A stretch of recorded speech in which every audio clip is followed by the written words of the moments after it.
السلام علیکم ورحمۃ اللہ وبرکاتہ۔ معزز سامعین، امید آپ خیریت سے ہوں گے۔ دیکھیے، مرد کے لیے یہ ناجائز اور گناہ ہے کہ وہ کسی شرعی اجازت و عذر کے بغیر کسی نامحرم عورت کو چھوئے۔ حدیث شریف میں اس پر شدید تنبیہ آئی ہے۔ چنانچہ حضور اقدس صلی اللہ علیہ وسلم نے ارشاد فرمایا کہ تم میں سے کوئی شخص اپنے سر میں کیل ٹھوکے، یہ بہتر ہے اس سے کہ وہ ایسی عورت کو چھوئے جو اس کے لیے حلال نہیں ہے۔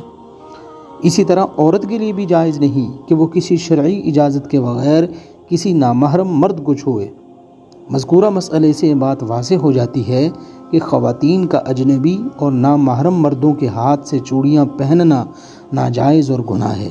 اسی طرح مرد کے لیے بھی ناجائز اور گناہ ہے کہ وہ اجنبی اور نامحرم خواتین کو چوڑیاں پہنائے، اور پھر یہ کہ یہ کام ناجائز ہونے کے ساتھ ساتھ حیا اور غیرت کے بھی خلاف ہے، لیکن افسوس کہ آج کل اس کا رواج بڑھتا ہی چلا جا رہا ہے۔